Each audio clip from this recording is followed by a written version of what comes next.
Oi pessoal, tudo bom? Vamos falar um pouquinho de paratireoides e de algumas outras células secretoras que fazem parte da regulação da calcemia, da quantidade de cálcio que a gente tem disponível. E para que serve o cálcio que a gente tem?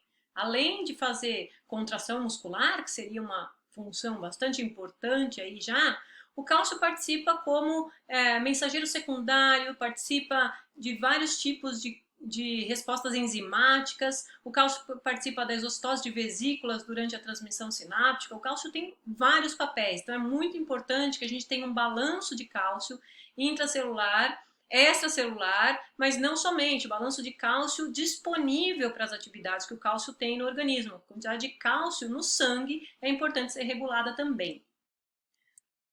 Muito bem. Qual é o cálcio que a gente tem no sangue, né? Da onde está e como que esse cálcio está disponibilizado. Então a gente tem, do total de cálcio circulando, 40% ligado a proteínas e 60% livre, ultrafiltrável, né?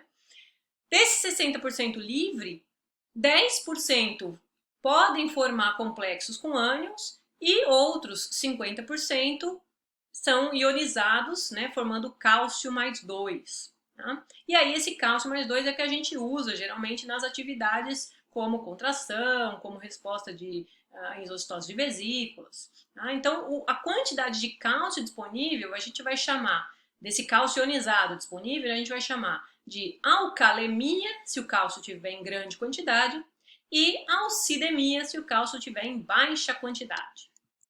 Tá? Como que é intercâmbio de cálcio? Da onde vem e para onde vai? Né? Então, o cálcio vem principalmente da nossa dieta. A gente não tem outra fonte de cálcio que não seja a nossa própria dieta. Então, o que a gente come que tem cálcio, a gente consegue absorver caso tenha disponibilidade da ação de calcitriol, que é um hormônio derivado da vitamina D. Então, a absorção de cálcio ocorre do intestino para o fluido extracelular. Além disso, o cálcio ele pode ser perdido pelo fluxo renal, então ele pode ser excretado junto com a urina, ou ele pode ser poupado, reabsorvido. Então ele é filtrado no néfron, porém ele é reabsorvido por ação também de hormônios que regulam a quantidade de cálcio. E o principal depósito de cálcio que a gente tem é a nossa ossatura. Então a gente deposita cálcio nos ossos, mas a gente pode também reabsorver o osso, disponibilizando cálcio para o líquido extracelular, para o fluido extracelular, e daí o cálcio fica disponível para todas as atividades que a gente precisar. Então vamos entender como é que é esse balanço geral aí, tá? Primeiro a gente tem, na região do pescoço, a glândula tireoide, a gente já fez um vídeo sobre ela, mas na parte de trás da tireoide nós temos 4 grupamentozinhos chamados de paratireoides. Essas células paratireoides, elas produzem um hormônio chamado paratormônio, ou PTH, que tem atividade no controle de cálcio. Tá? Então o cálcio disponível no sangue estimula essas células das paratireoides. Se tiver uma quantidade de cálcio alta no sangue, as paratireoides não produzem PTH. Se tiver baixa quantidade de cálcio circulando, PTH é produzido e PTH então vai atuar nos ossos para liberar cálcio, cálcio manter a circulação, nos rins para fazer reabsorção de cálcio e vai estimular via vitamina D a absorção de cálcio intestinal, do alimento que a gente ingere. O PTH no rim, que é o principal local de atuação dele, age nas células do túbulo distal e coletor, aqui na região final do néfron, fazendo tanto a atividade para aumentar o número de canais de cálcio e reabsorver cálcio que estariam formando a urina, né? Então tira daquele fluido que estaria sendo enviado para a bexiga cálcio. O cálcio então volta para a corrente sanguínea, então está aqui o PTH ligado ao receptor de PTH, e aí essa atividade aqui, quanto ele bloqueia a reabsorção de fosfato. Então a urina vai ficar com mais fosfato e isso então deixa o cálcio liberado, ele não forma fosfato de cálcio, não se liga ao fosfato durante a circulação no sangue, ele fica disponível para ser usado. Além disso, a gente tem as células parafoliculares da tireoide, que são mais ou menos 1% só da tireoide. Elas estão espalhadas no meio dos folículos, né, das camadas produtoras de tiroxina e triotironina. Então tá aqui, ó, um folículo, e aí você vê em volta aqui uma célula, né, que é essa célula parafolicular. Então é uma quantidade pequenininha, mas a célula parafolicular é das mais antigas, se a gente pensar na filogenia dos organismos, né? Então, lá nos organismos aquáticos que tiveram origem no ambiente marinho, essas células começaram a aparecer e elas tinham o principal papel de remover a quantidade de cálcio excessiva dos organismos para o meio externo. Então, ela aumentava a excreção de cálcio. Por quê? Porque o ambiente marinho ele tem bastante cálcio disponível, né? Tanto é que tem muitos animais que têm formação de concha, de carapaça. Esse cálcio disponível em alguns organismos se torna excessivo. E esses organismos, então, vertebrados, precisam eliminar o excesso de cálcio. As células C, então, da tireoide, essas células parafoliculares, produzem uma quantidade de calcitonina, que é o hormônio, então, que vai regular agora a excreção de cálcio. Tá? Então, a calcitonina, ela vai lá no rim, aumenta a excreção, ela aumenta a deposição nos ossos, ela inibe a captação de cálcio pelo intestino e ela, então, diminui a disponibilidade de cálcio circulando. Tá? A calcitonina e o paratormônio, eles funcionam num balanço. Tá? Então, se eu tenho baixa quantidade de cálcio circulando, as paratireoides produzem PTH, que vão aumentar aí a quantidade de reabsorção óssea, vão fazer os osteoclastos trabalharem removendo cálcio do osso, vão fazer reabsorção de cálcio via renal e vão aumentar aí a captação de cálcio via vitamina D no intestino. Então, isso vai aumentar a quantidade de cálcio disponível. No entanto, se o cálcio disponível estiver alto, as células parafoliculares percebem isso, produzem calcitonina e aí começa a ter maior excreção renal e maior síntese óssea para que diminua o cálcio circulante. O calcitriol, como eu disse agora há pouco, né, ele também participa aí, só que mais especificamente na reabsorção intestinal. Então, o calcitriol ele é originário da vitamina D, né, então é um hormônio derivado da vitamina D, que tem origem no nosso corpo, tanto via estimulação luminosa de raios UV na pele, quanto através da dieta. A gente pode ingerir vitamina D também, né? E isso, então, promove aqui na região do fígado a formação de calcidiol, que fica circulando e aí o rim consegue converter em calcitriol, que é o hormônio ativo, que vai atuar lá no intestino, fazendo a absorção de cálcio do alimento que nós ingerimos. Se tiver uma quantidade alta de cálcio circulando, então o rim promove a formação do calcidiol no elemento inativo colecalciferol. Então não tem atividade para reabsorção de cálcio intestinal. Então aqui está essa regulação aqui via intestinal da vitamina D.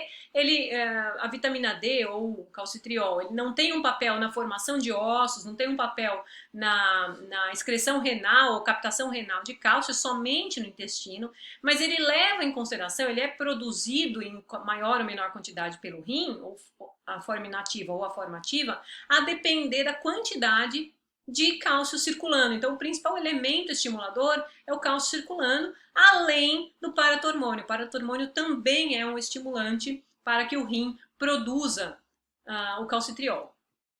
Tá?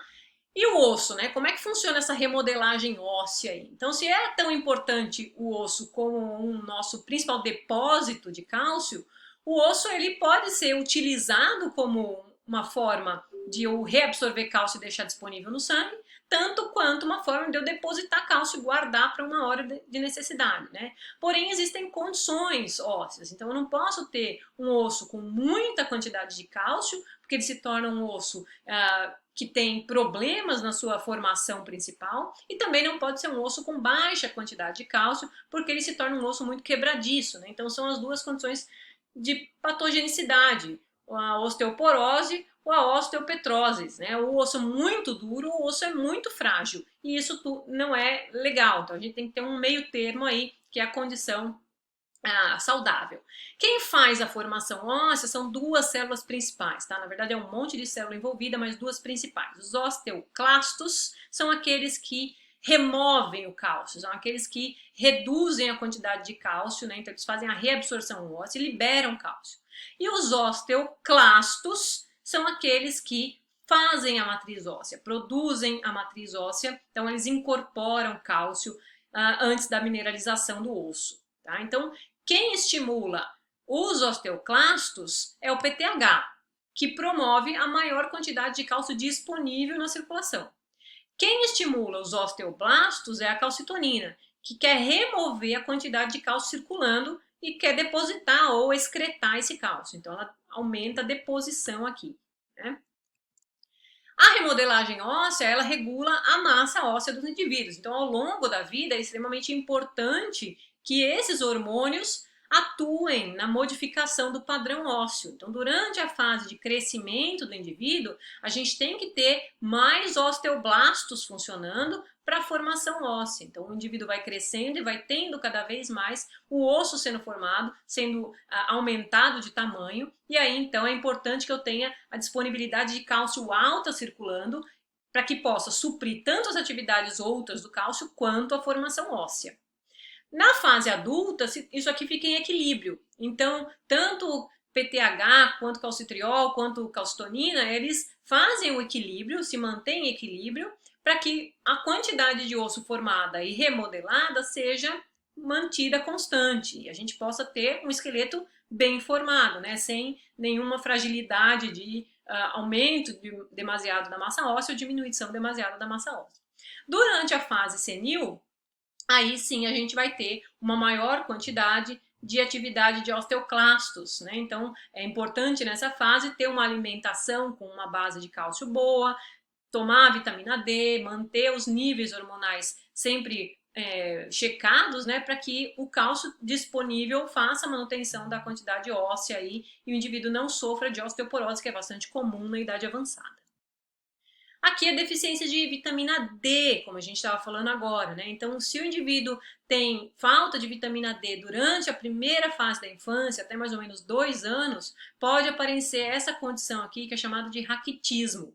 Então, o indivíduo não tem uma dieta com vitamina D, não consegue ter uma quantidade de vitamina D suficiente para a formação, para a captação de cálcio via intestinal, e aí então ele tem defasagem na formação óssea. Então, é uma fase muito importante de crescimento, precisa do cálcio vindo do intestino, precisa ter na alimentação e precisa absorver. Uma outra condição, já no indivíduo formado aqui, a deficiência de cálcio pode levar a essas condições aqui, né, que vocês estão vendo em vários animais aqui, deformidades na formação de escamas, na formação de patas, né, membros, coluna vertebral e até cascos, que é derivada da deficiência de cálcio na dieta, e aí então o indivíduo precisa do cálcio para outras atividades, como contração muscular, exostose de vesículas, e ele começa a demandar do osso e o osso vai ficando prejudicado, então pode ter deformidade, ok?